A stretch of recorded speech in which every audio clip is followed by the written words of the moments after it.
اللہ نے جنت جن لوگوں کے لیے رکھی ہے ان کی کوالٹیز بیان کی ہیں، الصابرین والصادقین والقانتین والمنفقین والمستغفرین بالاسحار۔ سب سے پہلی کوالٹی اللہ نے بیان کی، صبر کرتے ہیں۔ خودکشی کرنے والا بے صبرا ہوتا ہے، اللہ نے اس کے لیے جنت نہیں رکھی۔ واویلا کرنے والا، ہائے ہوئے کرنے والا، ذرا ذرا سی بات پہ آج نوجوان سر دیواروں پہ جا کے مار رہے ہیں۔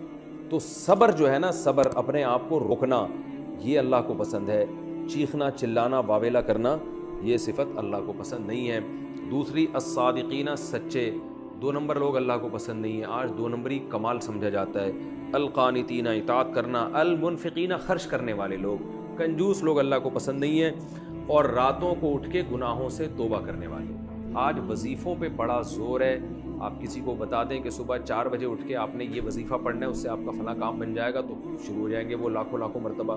تو اللہ تو رات کو اٹھ کے ہمیں استغفار کا حکم دے رہے ہیں کہ اللہ سے جہنم کی پناہ مانگا کرو۔ اسی مضمون کو قرآن میں دوسرے مقام پر بھی بیان کیا، والذین یبیتون لربہم سجدا وقیاما، نیک لوگ سجدے اور قیام میں راتیں گزارتے ہیں اور اپنے رب سے اپنے رب کی جہنم سے پناہ مانگتے ہیں۔ تو راتوں کو اٹھ کے آخرت کی فکر کرنی چاہیے اور آخرت کے خوف سے اللہ کو پکارنا چاہیے۔ اس رکوع میں ہمیں یہ بھی پتہ چلتا ہے کہ اللہ نے توحید پر خود بھی گواہی دی، اس کے فرشتوں نے بھی، اور جتنے بھی اہل علم ہیں وہ توحید پر گواہی دیتے ہیں۔ اور اللہ نے اس آیت میں بار بار توحید کا تکرار کیا ہے کہ شہید اللہ انہ لا الہ الا ھو والملائکۃ، اللہ بھی گواہی دیتا ہے، فرشتے بھی، واولو العلم، اور اہل علم بھی۔ تو 3 قسم کے طبقے جب کسی بات پر گواہی دے رہے ہوں تو یہ اس بات کے سچے ہونے کی دلیل ہے۔ اس کو دلیل نقلی کہا جاتا ہے، لا الہ الا ھو العزیز الحکیم۔ اور ان الدین عند اللہ الاسلام، یہ ہمارے لیے بڑے فخر کی بات ہے کہ اللہ نے ببانگ دوہل اعلان کر دیا کہ جب اسلام دنیا میں آیا ہے تو پھر اسلام کے علاوہ کوئی اور مذہب اللہ کی نظر میں قابل قبول نہیں ہے۔ اور یہ بھی بتا دیا اللہ نے کہ یہ اسلام کے علاوہ کوئی مذہب اللہ قیامت میں نہیں مانے گا۔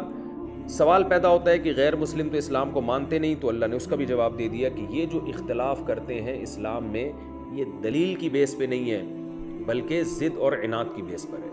تو ہمیں اپنے بارے میں بھی سوچنا چاہیے کہ ہم اگر کسی سے کسی مسئلے میں اختلاف کرتے ہیں تو بغیم بینہم تو نہیں ہے وہ اختلاف، ایسا تو نہیں ہے کہ ضد اور ہٹ دھرمی اور حب جاہ کی بیس پر کہ ہم کسی سے آگے نکلنا چاہتے ہیں۔ قرآن میں یہ مضمون بہت زیادہ بیان ہوا ہے کہ حق سے اختلاف کرنے والے اکثر و بیشتر دلائل کی دنیا میں نہیں بلکہ ضد اور حسد کی بیس پہ۔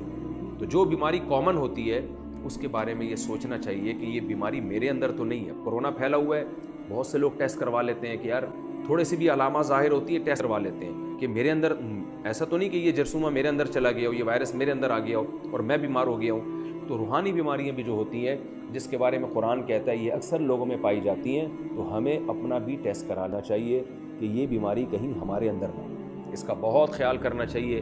آپ ڈیبیٹ میں جب کسی سے اختلاف کر رہے ہیں تو بار بار یہ استحضار کیا کریں، سوچا کریں کہ کہیں میں نے اس کو انا کا مسئلہ تو نہیں بنا لیا، ایسا تو نہیں ہے کہ میں سامنے والے کی بات مانوں گا تو میں چھوٹا ہو جاؤں گا وہ بڑا ہو جائے گا، ایسا تو نہیں ہے میں اپنے مسلک کی تائید کے لیے دلیل دے رہا ہوں تو میرا مقصد اپنے مسلک کو بس صحیح ثابت کرنا ہے، حالانکہ دوسرے مسلک کے پاس دلیل مضبوط ہے، مجھ سے زیادہ مضبوط ہے، ایسا تو نہیں کہ میں اس کو نیچا دکھانا چاہتا ہوں۔ یہ ہمارے مذہبی فرقوں میں یہ بیماری ہول سیل کے حساب سے ہے، ہمارے سیاسی لیڈروں میں یہ بیماری اور سیاسی لیڈروں کو فالو کرنے والوں میں یہ بیماری بہت زیادہ ہے۔ اگر آپ کی سیاسی لیڈر سے کوئی غلط کام ہوگا آپ نے اس کی تعویل کر کے اس کو اچھا قرار دینا ہے، اپوزیشن سے اگر اس کے لیڈر سے اگر کوئی اچھا کام بھی ہوگا آپ نے اس کو غلط قرار دے کر اس کو برا قرار دینا ہے۔ یہ آج کل ہو رہا ہے اور لوگ دیکھ رہے ہیں کہ اپنا لیڈر بہت اچھا چاہے جتنا برا ہو، سامنے والا بہت برا چاہے جتنا اچھا ہو۔ تو یہ معیار یہ سب جگہ چل رہی ہے اور یہ چیز انسان کو جہنم میں لے جانے کا سبب بنتی ہے۔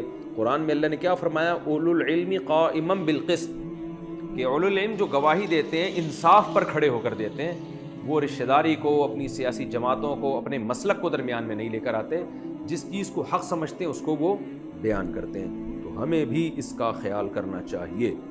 اور ایک اور علمی نکتے کی بات ہمیں اس سے یہ بھی پتہ چلتی ہے، فَإِنْ حَاجُّوكَ فَقُلْ أَسْلَمْتُ وَجْهِيَ لِلَّهِ وَمَنِ اتَّبَعَنِي۔ یہ بہت اہم پوائنٹ کی بات ہے جو قرآن بار بار بیان کرتا ہے، لہذا میں بھی اس علمی نکتے کو بار بار ہائی لائٹ کرتا ہوں۔ قرآن کہہ رہا ہے اتنے دلائل سننے کے بعد بھی اگر یہ آپ سے حجت بازی کرتے ہیں تو آپ ان کو واضح لفظوں میں کہہ دیجئے کہ میں اور میرے فالوورز اپنے آپ کو اللہ کے سپرد کر چکے ہیں، تم ایمان لاتے ہو تو لاؤ، نہیں لاتے ہو تو تمہاری مرضی۔ یہ کام ہوتا ہے بحث کو ختم کرنے کے لیے، ٹائم بچانے کے لیے، کہ ایک ہی طبقے پر آپ نے صبح و شام محنت نہیں کرنی ہے، آپ کے پاس ٹائم کم ہے اور دعوت کا میدان میں آپ کے پاس شعبے بہت زیادہ ہیں۔ تو ایسا نہ ہو کہ آپ ساری صلاحیتیں کسی ایک شخص پہ یا کسی ایک جماعت پہ لگا دیں اور آپ دیکھیں کہ یہ لوگ صحیح نہیں ہو رہے تو میں ان کو جب تک صحیح نہیں کروں گا میں دنیا سے جاؤں گا نہیں۔ یہ غلط طریقہ ہے۔ بہت سے لوگ دنیا میں ایسے ہیں کہ آپ اس طبقے کو چھوڑ کر دوسرے طبقے پہ محنت کریں گے، وہ آپ کی بات کو سنیں گے۔ رسول اللہ صلی اللہ علیہ وسلم نے 13 سال مکہ میں دعوت کا کام کیا، بہت تھوڑے لوگ ایمان لائے، اللہ نے حکم دیا کہ یہاں سے چلے جائیں آپ، یہ جتنے لے آئے ہیں اب اس سے زیادہ نہیں لائیں گے۔ اب کیا ہے، آپ آخری نبی ہیں، اب آپ کا وقت ضائع ہوگا، ایسے لوگوں پہ جا کے محنت کریں جو آپ کی بات کو سنیں۔ تو مدینہ گئے ہیں، کیسا استقبال ہوا، اور 10 سال کے عرصے میں 10,000 کا لشکر تیار ہو کے مکہ میں داخل ہوتا ہے، اور پھر مکہ والے بھی ایمان لے آئے۔ تو یہ ہے، اس کو کہتے ہیں کہ براعت کا اعلان کر دینا کہ بھائی ہم جتنا سمجھا سکتے تھے ہم نے آپ کو سمجھا دیا ہے، اس سے زیادہ ہمارے اندر صلاحیت نہیں ہے۔ میں نے دیکھا ہے اچھے اچھے لوگوں کی صلاحیتیں اس میں برباد ہوتی ہیں، ایک لا حاصل بحث، سامنے والا ماننے کو تیار نہیں، آپ بحث کرے جا رہے ہیں، پھر اس سے نفرتیں پھیلتی ہیں، پھر ایک دوسرے کو نقصان اور ایک دوسرے کی عزتیں اچھالنے کا جو ہے نا وہ موقع تلاش کر رہے ہوتے ہیں۔ ابراہیم علیہ الصلاۃ والسلام نے اپنے والد کو سمجھایا، سورہ مریم میں پورا رکوع ہے، جب مایوس ہو گئے تو چھوڑ دیا ان کو، سلام علیک ساستغفر لک ربی، اے میرے ابا آپ پر سلامتی ہو، میں اللہ سے توبہ استغفار کروں گا، اس سے زیادہ میرے بس میں نہیں ہے، انی مہاجر الی ربی، میں اب چھوڑ کے جا رہا ہوں، میں دوسری جگہ جا کے تبلیغ کروں گا، اس قوم میں ماننے کی صلاحیت نہیں ہے۔ تو یہ نہیں کہ ابراہیم علیہ السلام نے کہا نہیں میں تو اسی جی کو سمجھاتا رہوں گا قیامت تک، میرے ابا ہیں سمجھاتا رہوں گا، میں کیسے ہی بگوارہ کر لوں کہ میرے ابا جہنم میں چلے جائیں، تو میں تو ان کو آخری دم تک لڑوں گا۔ نا نا نا نا نا نا بھائی، آپ نے ایک حد تک کام کرنا ہے، اس کے بعد نہیں ہے تو چھوڑ دیں، اس کے علاوہ دوسروں پر محنت کریں۔ تو ابراہیم علیہ السلام نے اس علاقے کو چھوڑ دیا۔ میں بھی لوگوں سے یہ کہتا ہوں کہ آپ اپنی اولاد پہ بھی ایک حد تک محنت کریں، بیوی پہ بھی ایک حد تک محنت کریں، ابا پہ بھی ایک حد تک محنت کریں، بیوی اپنے شوہر پر بھی ایک حد تک محنت کرے، اس کے بعد اس ٹاپک کو پھر چھوڑ دیں، پھر اس کے لیے بس دعاؤں کا سلسلہ رہے۔ بار بار ایک ہی چیز کو جب آپ ریپیٹ کریں گے اور ایک ہی شخص کے سامنے کریں گے تو پھر وہ اکتائے گا بھی، اور بڑا نقصان یہ ہوگا کہ یہ ٹائم اگر آپ کسی اور پہ لگاتے تو اس کا آؤٹ پٹ بہت زیادہ مل جاتا آپ کو۔ آپ نے یہ ٹائم ایک ایسی شخص پہ لگا دیا کہ جس کا رزلٹ زیرو ہے، یا اگر زیرو نہ بھی ہوا تو اس کا نتیجہ بہت بعد میں جا کے ظاہر ہوگا، جبکہ اس دوران آپ اور بہت سارے کام اچھے کر سکتے تھے۔ تو ہمیں یہ بھی اس سے ایک اصول اور ضابطے کی بات پتہ چلتی ہے، اور ہم اگر اس اصول کو پھیلانا چاہیں تو یہ دنیا میں بھی یہ اصول چلتا ہے کہ آپ نے اگر ایک چیز تجربہ کر کے دیکھ لی تو علماء کہتے ہیں 3 دفعہ تجربہ کرو، بس چوتھی دفعہ پھر تجربہ نہ کرو۔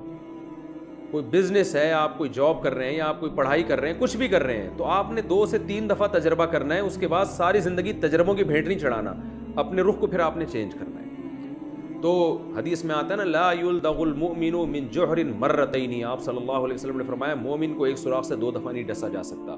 تو بار بار تجربے ہی کرتے رہنا ایک ہی چیز کے بارے میں، یہ بہت غلط بات ہے، اس سے انسان کا ٹائم ضائع ہوتا ہے۔ امکان تو ہوتا ہے کہ اس دفعہ تجربہ کامیاب ہو جائے، لیکن ہم انہیں امکانات پہ نہیں چلنا، ہم نے زمینی حقیقت کو دیکھنا ہے۔ تو اس لیے فرمایا وَإِن تَوَلَّوْا فَإِنَّمَا عَلَيْكَ الْبَلَاغُ، اے نبی آپ کے ذمے تو پہنچانا ہے، اگر یہ اس کی پیشکش کو قبول نہ کریں تو بس آپ ان کو اپنے حال پہ چھوڑ دیں۔ وَاللَّهُ بَصِيرٌ بِالْعِبَادِ، اللہ اپنے بندوں کو دیکھ رہا ہے۔ تو داعی کو بھی اس میں زبردست تسلی ہے کہ آپ نے اپنا کام کرنا ہے، اپنی بات کو پہنچانا ہے، حق کو، لوگوں کو نہیں دیکھنا کہ لوگ بات مان رہے ہیں کہ نہیں مان رہے۔ نوح علیہ السلام نے 950 سال دعوت دی ہے، کوئی نہیں مانا 40-50 لوگوں کے علاوہ، اللہ نے فیصلہ کر دیا۔ تو اگر آپ حق پر ہیں تو اللہ بہرحال آپ کے ساتھ ہے، اور اللہ خود ہی باطل لوگوں سے قیامت کے دن انتقام لے لے گا۔ یہ بہت بڑی تسلی کی چیز ہے۔